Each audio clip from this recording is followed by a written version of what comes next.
Tamo tranquilo? Vem comigo. Olha, ó. A vida não é só estudo, não. Mas é necessário. Vamos pra cima. Tarará. Olha, eu era só um lance, uma distração. Bora, galera. Bem, para quem não me conhece, eu sou o John, professor de Química, e hoje nós vamos falar um pouco sobre gráficos de solubilidade. Show? Vem comigo. Ou curvas de solubilidade. Bem, pessoal, existem dois tipos de dissolução. A dissolução endotérmica e a exotérmica. Olha o nome. Endotérmica, para dentro. Temperatura para dentro. Endo, para dentro. Na dissolução endotérmica, o que vai ocorrer é uma absorção de calor. Palavra endo para dentro. Eu vou absorver calor. Então imagina aí, se eu absorver o seu calor, você vai ficar como? Você vai ficar sem calor. E se você vai ficar sem calor, você vai ficar teoricamente frio. Então, na dissolução endotérmica, a absorção de calor, o soluto para se dissolver, precisa absorver calor. Se o soluto absorver calor do sistema, o sistema fica sem calor.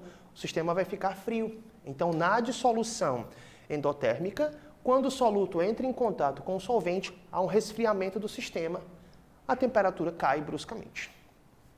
Significa dizer que para o soluto se dissolver, ele precisa de calor, ele precisa absorver calor e ele vai tirar esse calor do sistema. Ok? Então, quanto mais calor nós fornecermos para o sistema, mais o soluto absorve calor. E quanto mais calor ele absorver, mais ele se dissolve.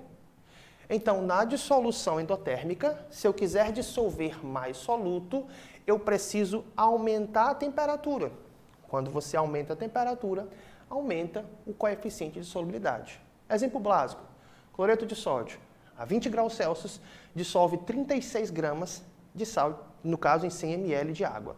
Se a gente aumentar a temperatura de 20 para 40 graus Celsius, a quantidade de soluto dissolvida aumenta de 36 para 40. Quando nós aumentamos a temperatura, o coeficiente de solubilidade aumentou. John, eu não sei ler gráfico! Que desespero é esse, rapaz? Eu tô aqui, peraí, CR7. Eu tô aqui, calma. Quando a temperatura aumenta, o coeficiente de solubilidade aumenta. Gráfico é muito simples. É diretamente proporcional? Os dois crescem juntos? Sim. Temperatura aumenta. Beleza? Vamos agora para a dissolução exotérmica. Olha o nome, exotérmica. Para fora, libera calor. É uma dissolução que libera calor. Dissolução exotérmica. Se eu liberar calor para você, você vai ficar com muito calor. Você vai esquentar. Sua temperatura vai aumentar. Então, na dissolução exotérmica, quando você dissolve o soluto no sistema, ele libera calor para o sistema. Então, ele aquece o sistema. Vou dar um exemplo clássico. Na sua casa agora, pegue um copo de vidro, coloque uns 2 ou 3 dedos de sabão em pó, não deixe a sua mãe ver, senão ela vai reclamar, e coloque um pouco de água dentro. Você vai ver que o copo vai esquentar. Então, a dissolução do sabão em pó é uma dissolução que é bastante exotérmica. Se a gente quiser dissolver mais desse soluto, esse soluto precisa, no caso, liberar calor. E a única maneira que ele tem de liberar calor é se você retirar calor dele. Na dissolução exotérmica, quando você aumenta a temperatura, o coeficiente de solubilidade diminui.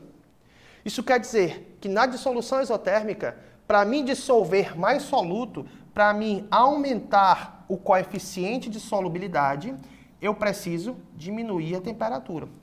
É inversamente proporcional? Sim, o gráfico desce. Então nós temos dissolução endotérmica, que aumenta o coeficiente de solubilidade com a temperatura, e a dissolução exotérmica, que diminui, que aumenta o coeficiente de solubilidade se nós diminuirmos a temperatura. Vamos seguir então com a nossa aula, beleza? Olá, esmilinguido. Então vem comigo. Vamos falar agora um pouco sobre a classificação das soluções relativas ao gráfico, tá? Então, esse gráfico, no eixo Y, você tem o coeficiente de solubilidade do KNO3, que é o nosso soluto, em 100 gramas de água.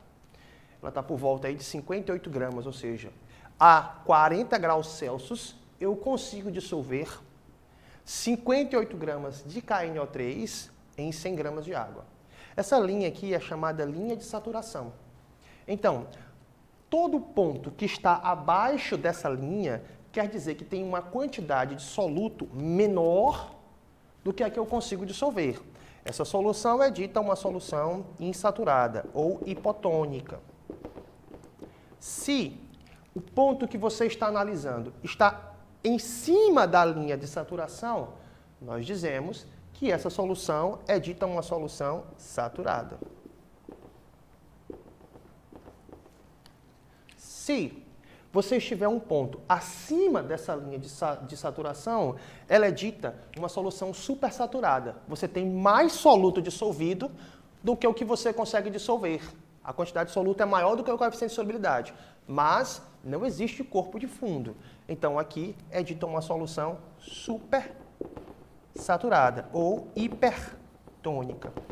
John, e se a solução for saturada com corpo de fundo? A solução saturada com corpo de fundo é uma solução saturada. Portanto, ela ficará representada em cima da linha de saturação. Show? Vamos fazer um exemplo básico.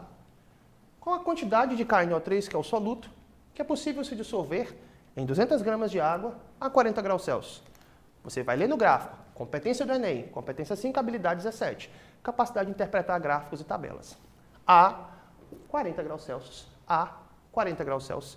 Você consegue dissolver, nesse sentido, 58 gramas de soluto em 100 gramas de água. Então, a 40 graus Celsius, a gente consegue dissolver de soluto, que é o KNO3, 58 gramas. E isso em quantos ml ou quantas gramas de água? Em 100 ml de água. Peraí, de onde foi que tu tirou esses 100 ml, esses 100 gramas? Está aqui, ó. 100 gramas de água. Eixo X é a temperatura, eixo Y, solubilidade, coeficiente de solubilidade. Então, se nós temos, então, 200 ml de água, teremos X gramas. Se você fizer produto dos meios vezes os extremos, como dobrou, aqui também dobra. Então, a quantidade de soluto que você consegue dissolver é 116 gramas. Então, a 40 graus Celsius, você dissolve, nesse sentido, 116 gramas de nitrato de potássio em 200 ml de água. Vamos fazer uma analogia.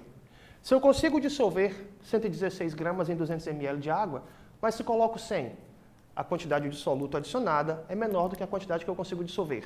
Solução insaturada. Ponto A. Se eu consigo dissolver 116 gramas em 200 ml de água e eu coloco exatamente 116 gramas, quer dizer que a quantidade que eu coloquei é igual à quantidade que eu consigo dissolver. No caso, a quantidade de soluto é igual ao coeficiente de solubilidade. Solução saturada. Ponto B. Se eu consigo dissolver 116 gramas e coloco 120 gramas de soluto, e não há corpo de fundo, porque nós aquecemos o sistema, aumentamos o coeficiente de solubilidade e depois resfriamos, se diz, se não há corpo de fundo, ponto C, a quantidade de soluto que eu tenho é maior do que a quantidade que eu consigo dissolver e não há corpo de fundo, solução supersaturada. Se a quantidade que eu tenho é maior do que a quantidade que eu consigo dissolver e há corpo de fundo, é saturada com corpo de fundo, no caso, ponto B. Beleza? Vamos para frente. Show, esmilinguido! Então vamos encerrar nossa aula de hoje, hein? Vamos falar um pouco sobre sais hidratados. Veja bem, olha só para esse gráfico. O coeficiente de solubilidade está aumentando com o aumento da temperatura, certo? De repente a gente chega num ponto que há um ponto de inflexão. O gráfico muda bruscamente de lugar. Uma dissolução que antes estava aumentando com o aumento da temperatura passa a diminuir. Nós chamamos isso de ponto de inflexão. É quando o sal hidratado perde água. Sais hidratados são sais que têm água em sua estrutura. No caso aqui, o sulfato de sódio decaidratado. Ao chegar no ponto A, há uma queda no grau de hidratação, um ponto de inflexão. O que é isso? Ele perde água. No caso, o sal decaidratado perdeu 4 moléculas de água e essa água saiu do sal, evaporou. Se continuarmos aquecendo o sal vai perder novamente água e vai gerar um sal anidro, que é um sal puro, um sal sem água, no caso, que sofreu desidratação. E aí há novamente um ponto de inflexão, uma queda no grau de hidratação. Se continuarmos aquecendo, cada vez mais a solubilidade vai diminuir. Beleza? Vamos falar agora sobre solubilidade de gases em líquidos, hein? Vem comigo, vem comigo, vem comigo, vem comigo. A solubilidade de gases em líquidos, ela é regida por uma lei chamada Lei de Henry, ou Lei de Henry. Ela diz o seguinte: um gás se dissolve mais no líquido se a pressão aumentar e a temperatura diminuir. Quanto maior for a pressão, maior é o coeficiente de solubilidade do gás no líquido. Diretamente proporcional, o gráfico sobe. Quanto menor a temperatura, ou quanto maior a temperatura, menor o coeficiente de solubilidade. Isso quer dizer que se eu quiser aumentar a solubilidade de um gás em um líquido, o que eu tenho que fazer? Se eu quiser aumentar o coeficiente de solubilidade de um gás em um líquido, eu tenho que diminuir a temperatura. Ei, miserável! Tu de casa, tu já foi pescar alguma vez na vida? É melhor pescar de madrugada, cedinho, bem cedinho, ou meio-dia? De madrugada, né? Por quê? Durante a noite, a temperatura é menor. E o coeficiente de solubilidade do gás oxigênio aumenta no líquido água. Então, durante a noite, com a temperatura menor, o coeficiente de solubilidade aumenta. O gás oxigênio se dissolve mais na superfície do líquido água. E o peixe sobe para respirar aquele gás oxigênio que está em excesso na água. E aí fica mais fácil pegar ele. Mas durante o dia, temperatura alta, a superfície da água está quente. O que acontece? O gás sai da água, o coeficiente de solubilidade diminui. E aí o peixe vai para o fundo, e fica mais difícil pegar ele. Mas por que será que ele vai para o fundo? Lá no fundo, a pressão é maior. Consequentemente, o coeficiente de solubilidade é maior. Meio-dia, tem mais gás oxigênio dissolvido no fundo do rio do que na superfície. Isso explica outra situação. Você já tentou abrir uma cerveja quente, um refrigerante quente? Ele espuma pra caramba, né? Mas por quê? Vamos lá. Para dissolver o gás, carbonatação, para dissolver o gás CO2, no caso ele vai ficar em formato de ácido carbônico lá dentro, o refrigerante e a cerveja são engarrafadas sobre altas pressões. Quando a pressão aumenta, o coeficiente de solubilidade também aumenta. Eu vou passar a ter mais gás dissolvido dentro do refrigerante. O refrigerante é envasado ali por volta de 2,5 a 3 atmosferas de pressão. Quando você abre o refrigerante, se ele estiver quente, a pressão cai bruscamente. E se a pressão cai bruscamente, o coeficiente de solubilidade cai bruscamente.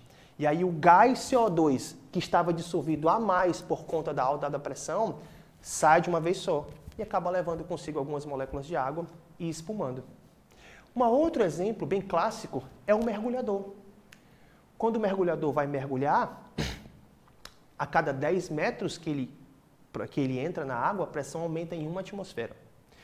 Então imagine um mergulhador a 10 metros de profundidade. Ele estará a 2 atmosferas de pressão, um do ar mais um da água. Como a pressão lá embaixo é muito grande, o coeficiente de solubilidade também é muito grande. Ele tem mais gás oxigênio dissolvido no seu líquido sangue.